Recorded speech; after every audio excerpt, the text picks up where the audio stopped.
Welcome to the UFO Files Show with your host, Jerry Pippin. Welcome to another Roswell show, and we have a man who's a legend in Roswell, Clifford Stoun. Most people refer to you as Sergeant Clifford Stoun, and you were retired. You served 20 years or what? 22 and a half years, sir. In what? In the United States Army, sir. And we'll talk a little bit about your book, but before we get to that, it's a pleasure meeting you because I've read some of your stuff and a lot of people have talked about it, and now we're going to get to find out firsthand. Thank you, sir. And you told Dennis Baltheiser, we were talking about subterranean bases. You say you have some plans, huh? Oh, yes, sir. Tell me a little bit about that. How did you come about that? Oh. Or can you tell me? Well, I have a whole lot of documentation. Yeah, I know that. That's what I'm getting to. I visit a lot of government sites, and I'm fortunate that a lot of the things that people don't even know where to go to look, I know where to look. So I have all kinds of information. If I start talking about antimatter drive, people say, oh, you saw Star Trek once too often. Yet we are actually working on antimatter drives, and people aren't aware of that. A lot of people aren't aware of the fact that there was feasibility studies on what they call advanced propulsion systems, and that was sponsored by the United States Air Force Research Laboratories. And they actually have a manual out about talking about traversing wormholes using antimatter drives. Warp speed. Wow. And there's even another feasibility study out that talks about teleportation and the feasibility of doing that. Now, they say it's not within the near future, but I would suggest that a lot of things that wasn't in the near future 20 years ago, they're here now. The Air Force does studies saying, okay, where are we going to be, say, 50 years from now? They did one such study in 1945, and they missed out because a lot of things they said, which was really fantastic back then, we have surpassed. They did a study in 1995. Actually, they did two studies, Air Force 2025, which is where we're going to be 30 years down the road, and that was done in 95. And the other study was done by the Air Force Scientific Advisory Board, where are we going to be in the year 2045, 50 years down the road. Both those reports dealt with existing technologies and how we were going to exploit them. For example, can you imagine an aircraft taking off from an airfield, having no fuel on it, synthesizing that it's fuel. Manufacturing it as it yes, goes sir. along. And if you get a puncture, don't worry about it. It will go ahead and heal itself. And these are things that we're actually working on today. Yeah, well, I've heard terms like living metal and things like that, so that's probably along that line. And, well, I don't believe mankind is not capable of doing things, thinking and coming up with ideas and thoughts and formulating those thoughts into the technologies that we have. But I do believe that some of the technologies got a kickstart because of things that we have recovered. If I was in California right now and I was sitting with some friends of mine, we'd be talking about, as everyone should know it, of course it would all be classified, we'd be talking about things like, gee, okay, we got this, but how did it get started? There had to be that vision. It's like we had a fantastic program, which I'm really enthusiastic about. We just released a CD with it. There's pictures of it, too, there. But it was called Project Dinosaur. Tell me a little bit about that. You and I talked about that on the phone. Project Dinosaur actually got its start in Germany during the war. They were working on a method of getting a rocket into space to come over here and say hello to us. They had some fireworks they wanted to deliver to us here in the 48 states that are adjacent. So they were working on this. Fortunately for us, the war ended before that happened. Fortunately for us, we got the plans and the technology that they had already developed. before our adversaries did. We very enthusiastically started to hit up on the program. By 1954, 55 time frame, we had technical reports on how we could do it. Money stopped us from doing it. But the first project that they were hitting up on was a lenticular or saucer-shaped craft that we were going to put out in space. It'd be out there for several weeks to several months, have a crew of 4 to 6 people. In the event of war, they could launch missiles or drop bombs from out in space, and no one could do anything to stop that. There's still not a whole lot that's been released on that particular program. It's known as the Langley Lenticular Lifting Vehicle. I'm still trying to get more information on it. The other one was like a wedge-shaped UFO. Or, I'm sorry, like a wedge shape. Now, the interesting thing about the wedge shape, there was a photograph taken in 1947 in Arizona that the FBI went to visit the man, talked to him about it. He took a CIC agent who later became an OSI agent, CIC meaning Counterintelligence Corps, OSI, Office of Special Investigations, the equivalent of the FBI and the U.S. Air Force. The CIC person wanted the photographs with the original negatives. The gentleman in question went ahead and said, okay, I'll bring them over to the FBI headquarters tomorrow. When the FBI agent and the CIC agent left the gentleman's home, the CIC agent, or the FBI agent, turned to the CIC agent and says, hey, you know, he asked you if he's going to get those back. You didn't answer him. Is he going to get them back? The CIC agent said emphatically, probably not. This is a matter of national security.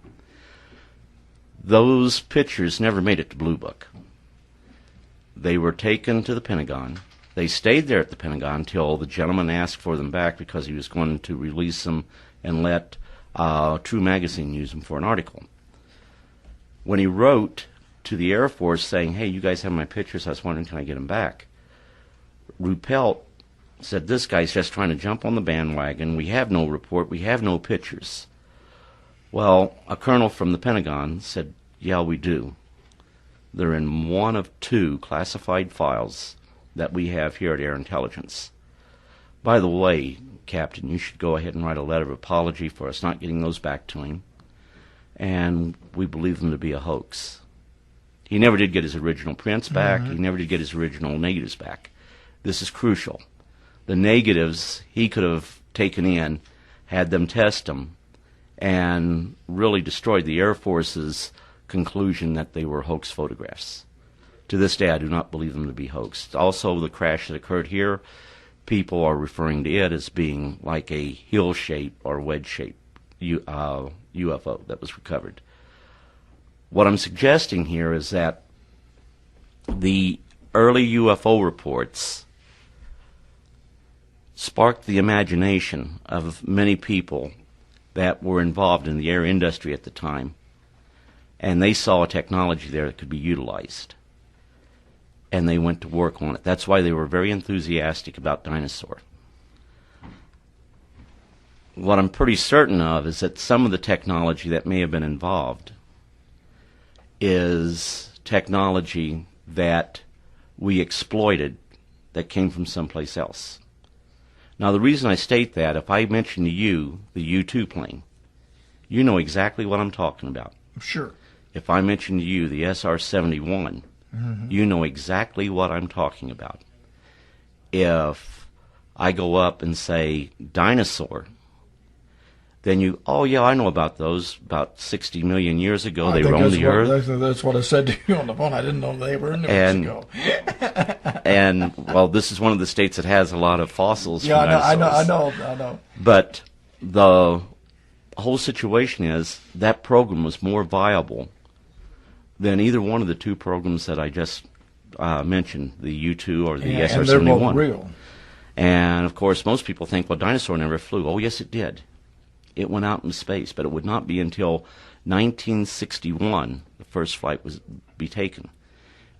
December 12th, 1963, they killed the program. Here again, lack of funds, and we had this silliness looming on the horizon we called the Vietnam War. So we went ahead and decided that we were going to go to war, and put all our money in there and put all of our trust in the U-2 and the SR-71, which were very good aircraft. And they killed any more research on dinosaur, or so they say. I honestly believe that dinosaur lived on. And it's more sophisticated than anybody knows, and I honestly believe today dinosaur is still flying, and it can do very marvelous things. Like, for instance, what? I mean, we're thinking about 48 people out in space, and we don't know about it. Well, I'm going to... one thing. Yes, sir. But I'm talking about in the near envelope of the Earth's atmosphere also. In the October 1973 war, I was told a story by an Egyptian colonel. If it's all right with you, I don't want to disclose where that was told. He knows where it was disclosed. He's heard the story. Talking about your friend. Yes, sir. But when Israel was about to collapse, when they were invaded October 6, 1973, by the elements of the Egyptian army and the Syrian army, they were about to collapse. The Air Force, the Israelite Air Force could not go in, neutralize the tanks and the infantry that was on the ground. And that was thanks to the surface-to-air, shoulder-fired missiles to take down the aircraft. He told me that they knew it was U.S. aircraft. About 4 of them showed up. Very weird-looking aircraft. Now, at the time, I was thinking F-111s with their wings back. And he said that they just started to do a loop, a circle in the air. They would fire their shoulder-fired missiles up at these planes. They would get up so high and that they'd just fall to the ground.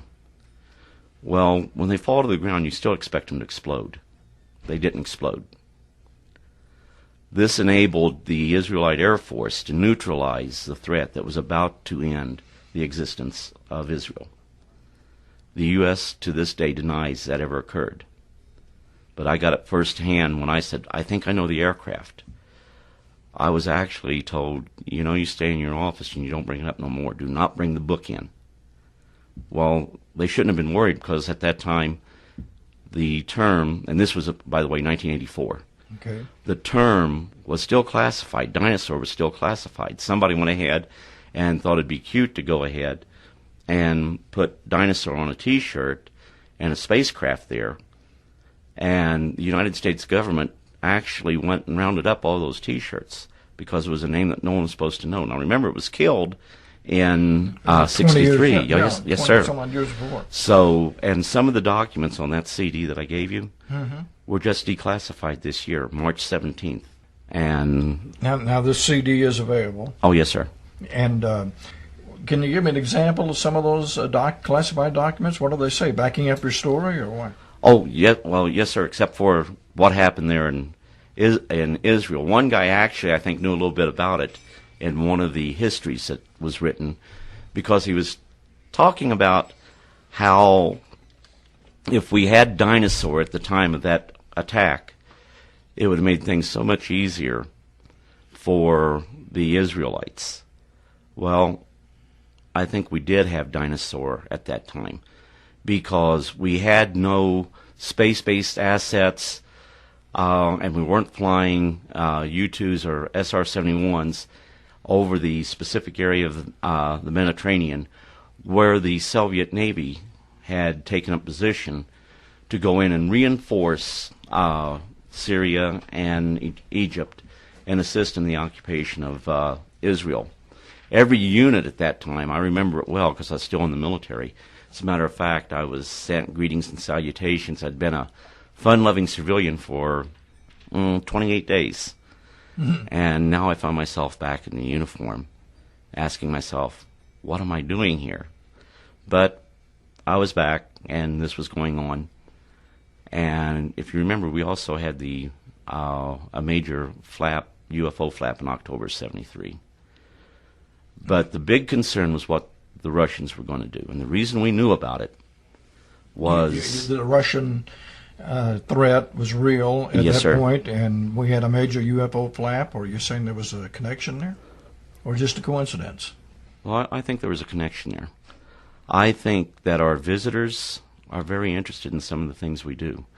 We were on the brink at that time of total annihilation, because had we got into it with the Russians at that time, or the Soviet Union, it would have ultimately led to a nuclear exchange. And I am of the belief that Israel will not just let herself fall.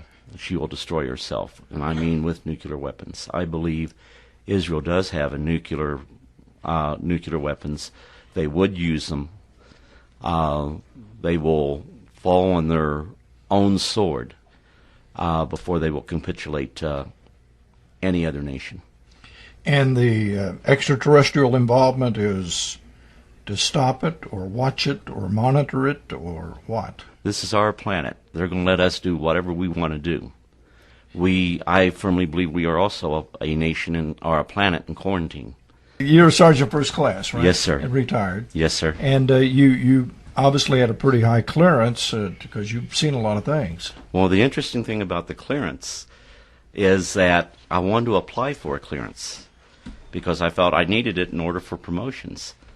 First attempt was there in Germany. And I had a SPO sergeant. That SPO is SPO's Security Plans and Operations. No. If you do that, they'll keep you quiet. And I was able to talk pretty much freely on UFOs at that time.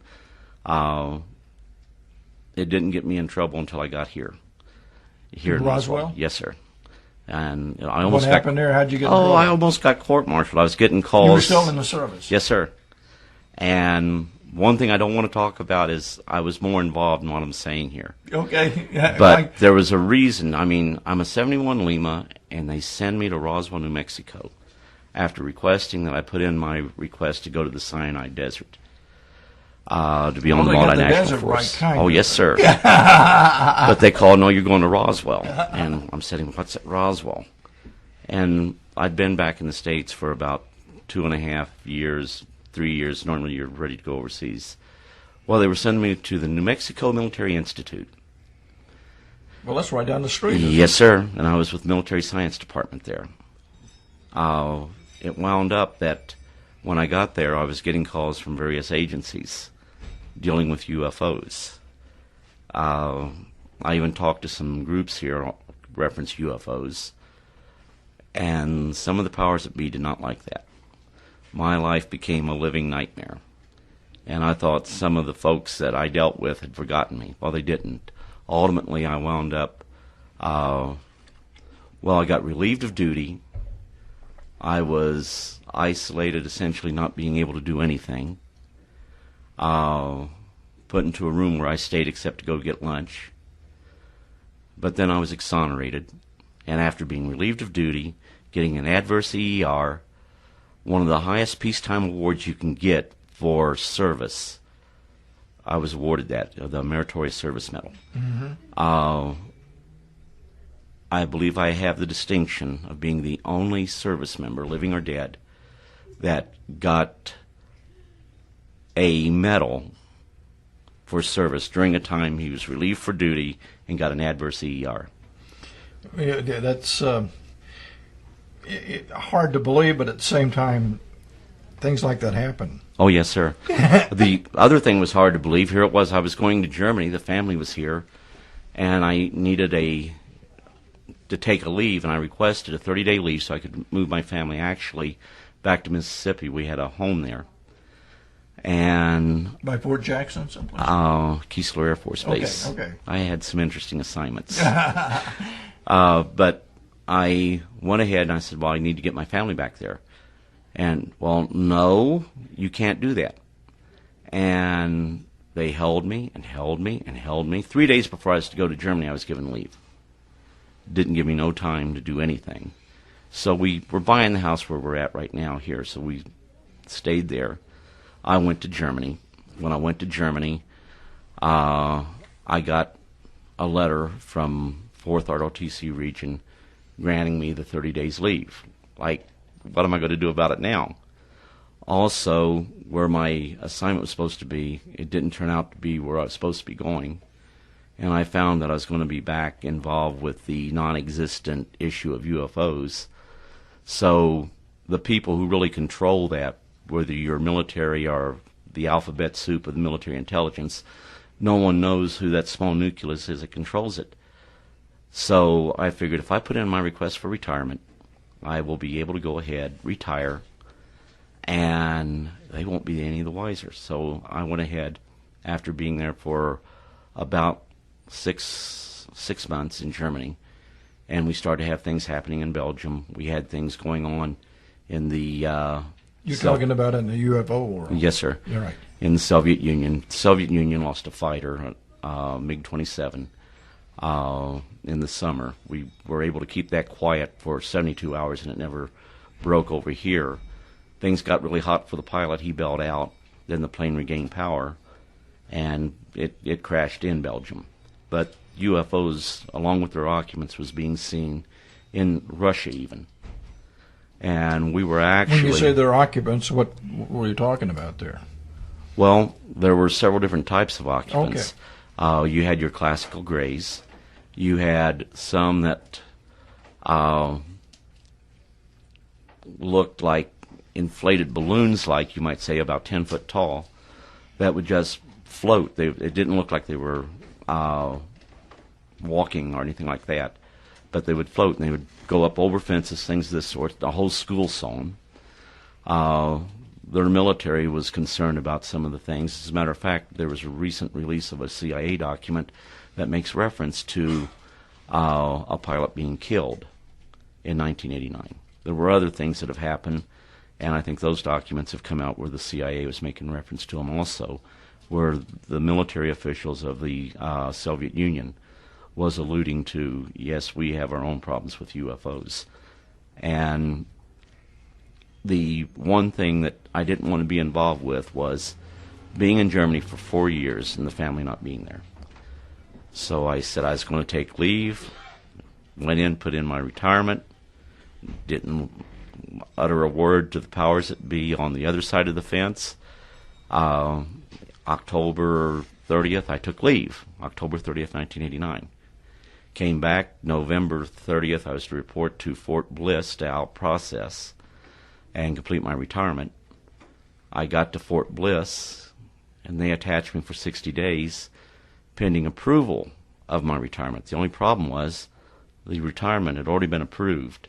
They had to revoke those orders, which you're not supposed to do that unless it's in time of war, or you're on a by-name listing that says, we need you and you're staying. It'd be very, very difficult to state that they needed me to be in a 71 Lima. Of course, there were other things that I was doing, and they were short of people. What I was doing along in the UFO field at that time, and I'll say reluctantly because it was, they went ahead and thought they were going to keep me, but I went ahead, and if they called my bluff, I would have still been in the Army for about another 10 years. You don't want to tell me what that reluctant job was?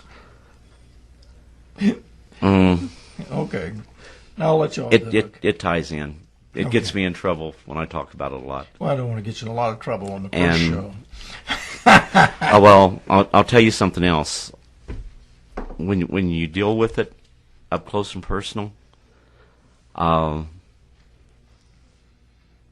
it really isolates you. And the only reason I started to talk about it was I had a personal tragedy that occurred, and I felt that my family needed to know what I was doing. Mm-hmm.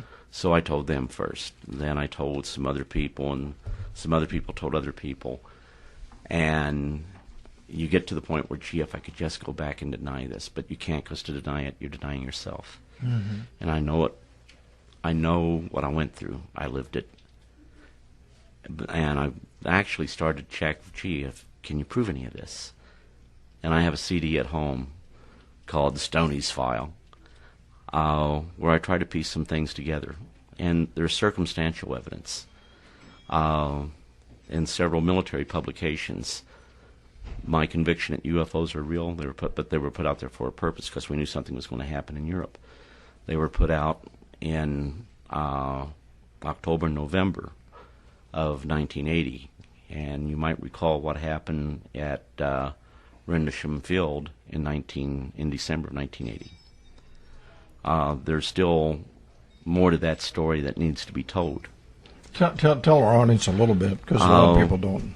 Over the course of several nights, between the 26th and the 29th, at Rendlesham Field there in England, we've done shows on it, but a lot of there people were UFO sightings that was taking place. There are allegations that there were landings and that there were entities that got out of these craft once they landed. Military personnel were involved. The military personnel saw these entities. Most are reluctant to talk. Some are coming out talking, which is a good thing.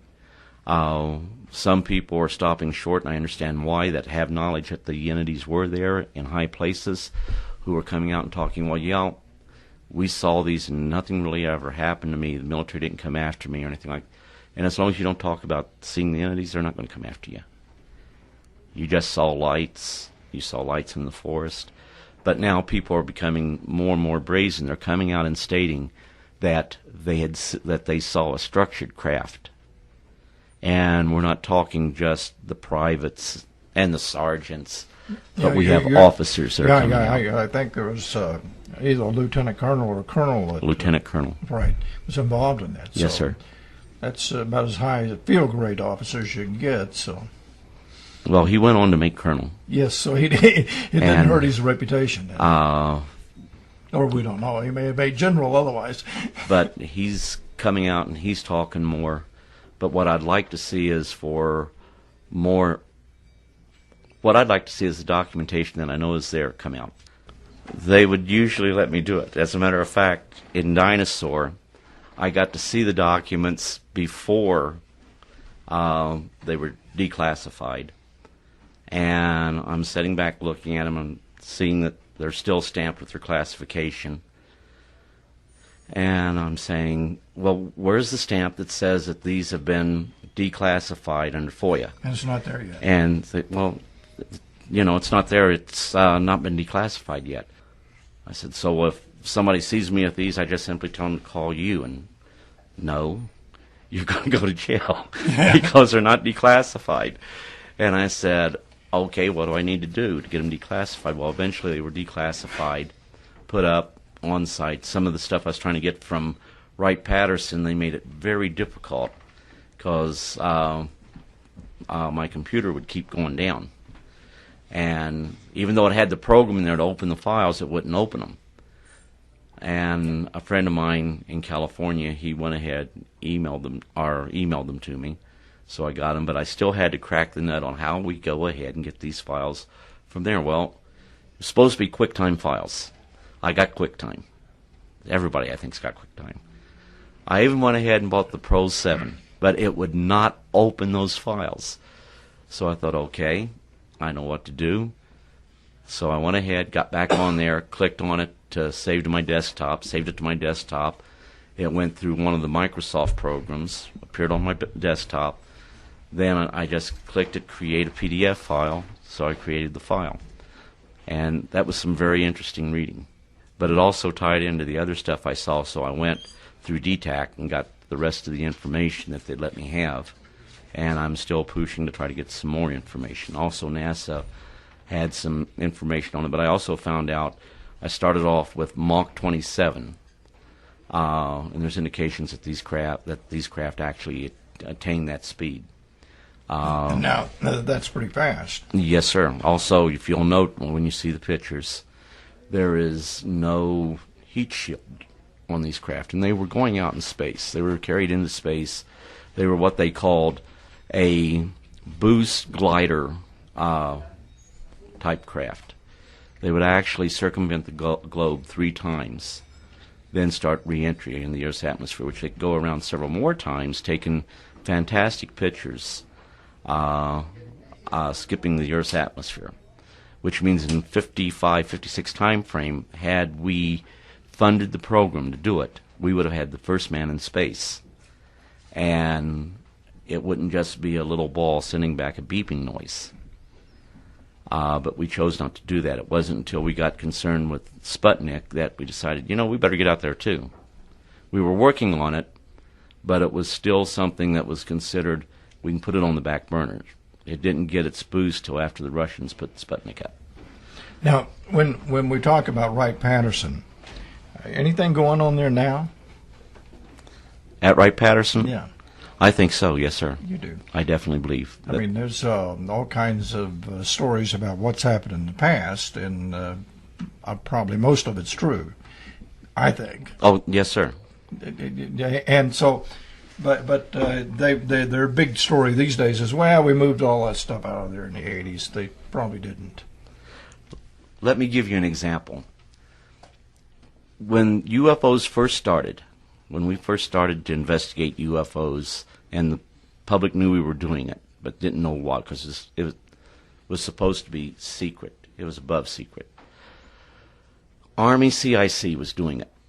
Once again, CIC's Counterintelligence Corps. Yeah, right. They gathered files. They kept the most... I had a discussion with a guy with the Air Force, OIC, and I said, well, I think the Army really was doing a lot more than everybody thinks, and he agreed with me.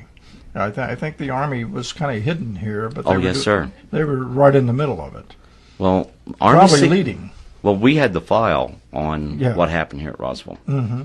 Now, what a lot of people don't know, do you know the Roswell file actually showed up in the Blue Book files and was there for a longest period of time? Oh, really? But people don't go back and read that stuff, the files. As a matter of fact, some of the files even got lost, even got destroyed, because after the Project Sign report came out, we were not going to investigate UFOs anymore. Something happened here in Roswell, or here in New Mexico, that actually caused Grudge to come into existence. What was that? The green fireball phenomenon. Okay.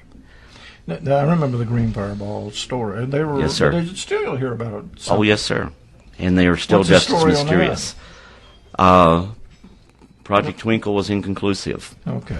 La Paz went to his death, stating these were manufactured devices. By us, probably. Well, or somebody. The technology we didn't have at that time. Okay. But now remember, Project Sign said, page 7 and 8, I think it is, on Project Sign. It stated, we look very closely at the possibility of these things being interplanetary spacecraft. We have a report done by Dr. Lipp of the RAM Corporation that says the least probability of the explanation of unidentified flying objects is interplanetary spacecraft. We will not in the future entertain or accept them as interplanetary spacecraft. You will not go that route. From that time on, they didn't. From that time on, if you worked in the aerial phenomena branch there at Wright-Patterson, it was a dead-end street. You were on your way out of the service. I don't know anybody that made a promotion or went further into their careers after they became head of Blue Book, Grudge, Sign, forget it, because during the period of Sign, the whole reason for doing that and making it clear in that report that you won't even consider interplanetary as an explanation was the, well, everyone calls it the top secret estimate of the situation. It was actually what we call a situation estimate. I've only seen one that's ever been released. But the situation UFOs, the estimate, they were interplanetary. Well, the Air Force went ahead and devised a system called bait and switch. You tell me what you saw. I will go ahead and put the other pieces in there, because what you're telling me what you saw may have been a structured craft, circular, and you were 15 feet away from it. Now, I'm going to put the pieces in there where you were suffering from war hysteria, you saw a helicopter land maybe 30 feet away from you, and your imagination took over. Now, why am I doing that? Not because I don't believe you, but I'm under orders to reduce the number of unknowns. During the time of Project Sign, 35% of the UFOs reported were unknown. They were reported by reliable, trained observers.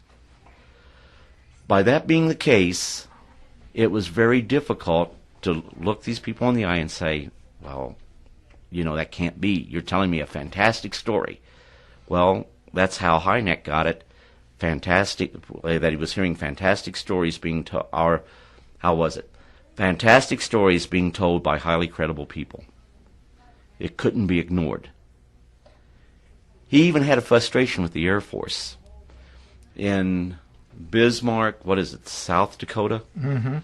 Bismarck, South Dakota, August 6, 1953. UFOs are being picked up by the ground observers, being picked up on radar, and the decision is made, send fighters up. Find out what these things are. Fighters went up. The UFOs took evasive action to avoid the fighters. The fighters saw them, would try to close in on them. They'd let them get close, then they'd take off. Even with the fighters hitting the afterburners, the fighters couldn't get close to them. 200 miles away, they started to see the same thing, only the evasive action wasn't being taken, probably because no fighters were sent up that time. I mean, if you can't do it, you can't do it. Mm-hmm. Why burn the fuel? Mm-hmm. So they went ahead and hit up on this. Hynek was scared to death. In his report that he wrote for him, it says, you know, we give credence to this era of mystery in our investigation of UFOs. Take, for example, the Bismarck, South Dakota case, in which for 6 hours we had objects being seen, fighters going up to try to intercept them, being picked up on radar. And we cannot explain it. When some UFO researcher gets a hold of that, then we're going to be hard-pressed to explain what happened there. So he made it clear we need to go back and check these cases that are a year, 2 years, 3 years old and try to explain them. Well, we did. And it wasn't important that the explanation be right. Just get it off the books as an unknown. What you wanted to do was reduce your number of unknowns. So he couldn't understand why no one took a picture, why they didn't send somebody out there to investigate, trained scientists who would have known what they were looking at.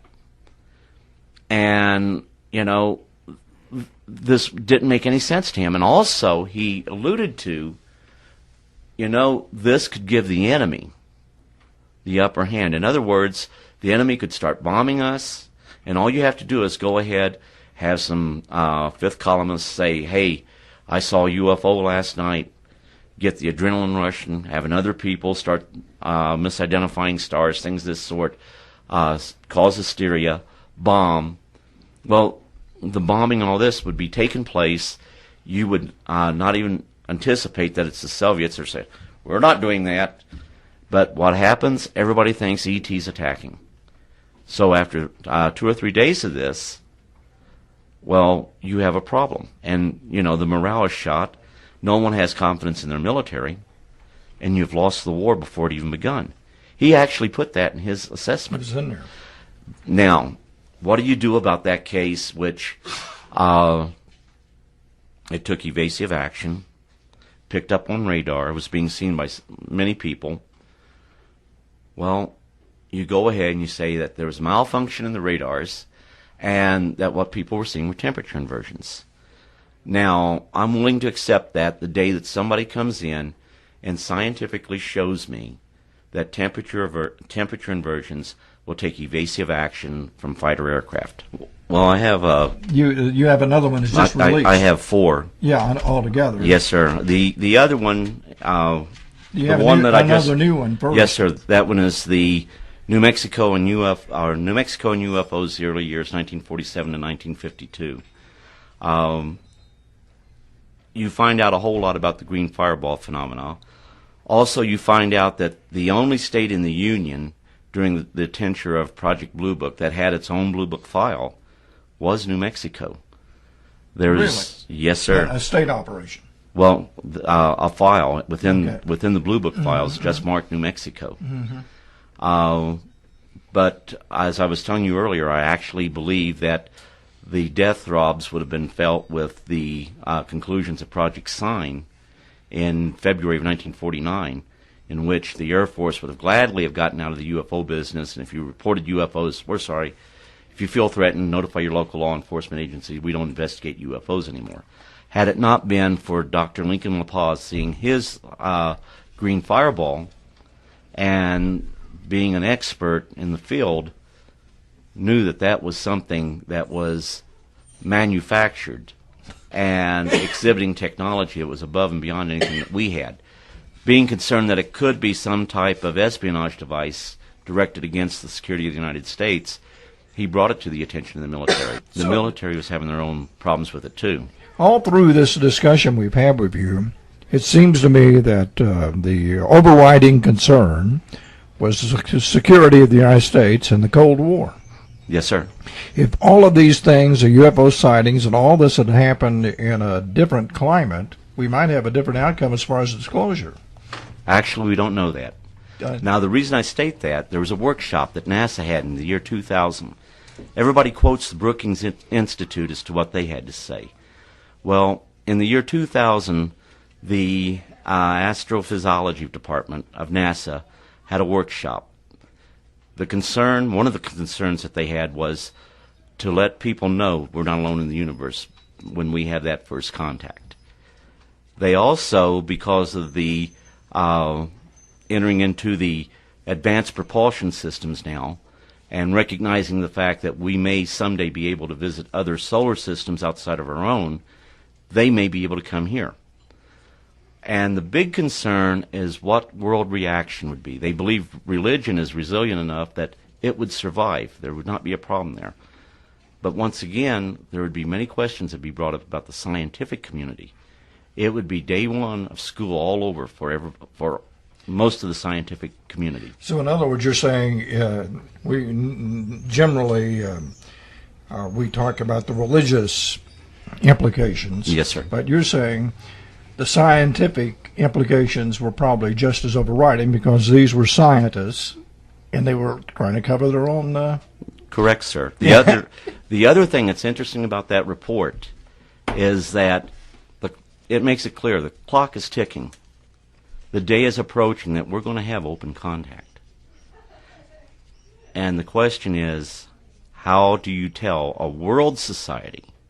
You and I might be able to accept extraterrestrial visitors, life out there in the cosmos, but there's a whole lot of people that aren't. They are concerned about the people who will take their lives, and there will be turmoil, particularly if that life shows up here, because most people fear the unknown, and they're going to perceive it as a threat. And I'd like to say that's always been one of the... I didn't mean to interrupt you, and I'll let you say what you're going to say, but that's always been one of the concerns I've had. If the ETs wanted to make a friendly visit, we'd probably misread it. We'd think they were attacking us or something. Well, from the military viewpoint, we would definitely want to go ahead and acquire the technology. But, you know, most of us see them as cartoon characters. We don't stop to think. They have societies like us. They have loves, they have likes, they have dislikes. They even have disagreements. But they're explorers. They're not warriors. Can they defend themselves? Oh, they could reduce us to a burned-out cinder. But that's not what they're about. Someday we're going to be space travelers too. But the only way that's going to happen is for us to leave our warlike ways here on this planet and start exploring the cosmos with the enthusiasm and the zeal of a child. We want to get out there and find out things about our universe for the knowledge, not for the destruction and detriment of the human species. In your research, in your military life, and after your military life, have you seen evidence of contact? Oh, yes, sir. Has it always been friendly? There have been some instances in which we would go ahead and identify some of it as being hostile, but we were always the aggressors. Right. That's when we tried to shoot them down, and they would... One story I'd like to tell you about, but I get too emotional when I do it. But the reason, see, when you're telling the story, you see it, and you see it.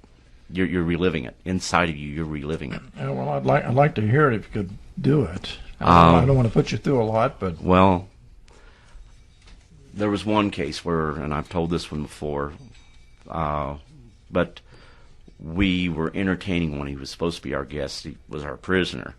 We don't keep them. They get them back. As soon as there's a crash, just like we do, there's an effort to try to recover them. But I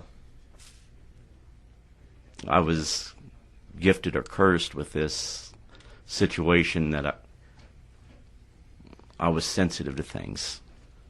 So I was used what they call interfacing a lot. And it's pretty much like you and I talking. As a matter of fact, I would try to talk because I wasn't used to conversing that way. But with the ETs, you would go ahead and you would feel what they were feeling. And so not only did you hear a voice in your head, you felt their emotion. Everything. They felt what you felt, and particularly when you got a companion. That was a person that pretty much follows you through life. And what that's all about, I don't know to this day, but I know it happens.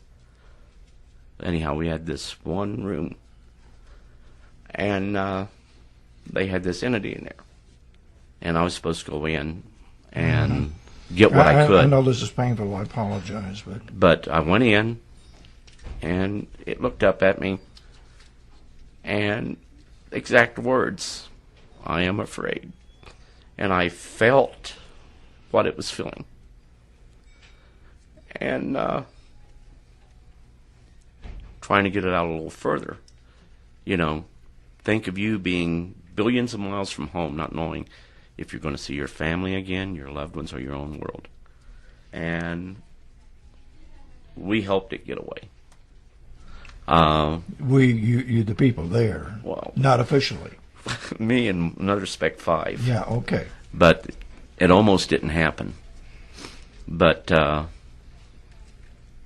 so you helped it escape. yes. And what kind of ET was this? This one was like an ash gray, and it was about 4.5, 5 foot tall. Had it been involved in a crash or something? I didn't have a need to know that, but I believe that's what happened. And probably had lost other companions. And, well, he said that his people was coming to get him. Okay. But there was a problem. In order to get him where we were at, they would have to take life, and they wasn't going to do that. So we knew we had to get him outside. If we got him outside, no one would be hurt. And so you took him out of the compound? We took him more than just out of the compound. It had barbed wire around the compound. And we went ahead and cut the wire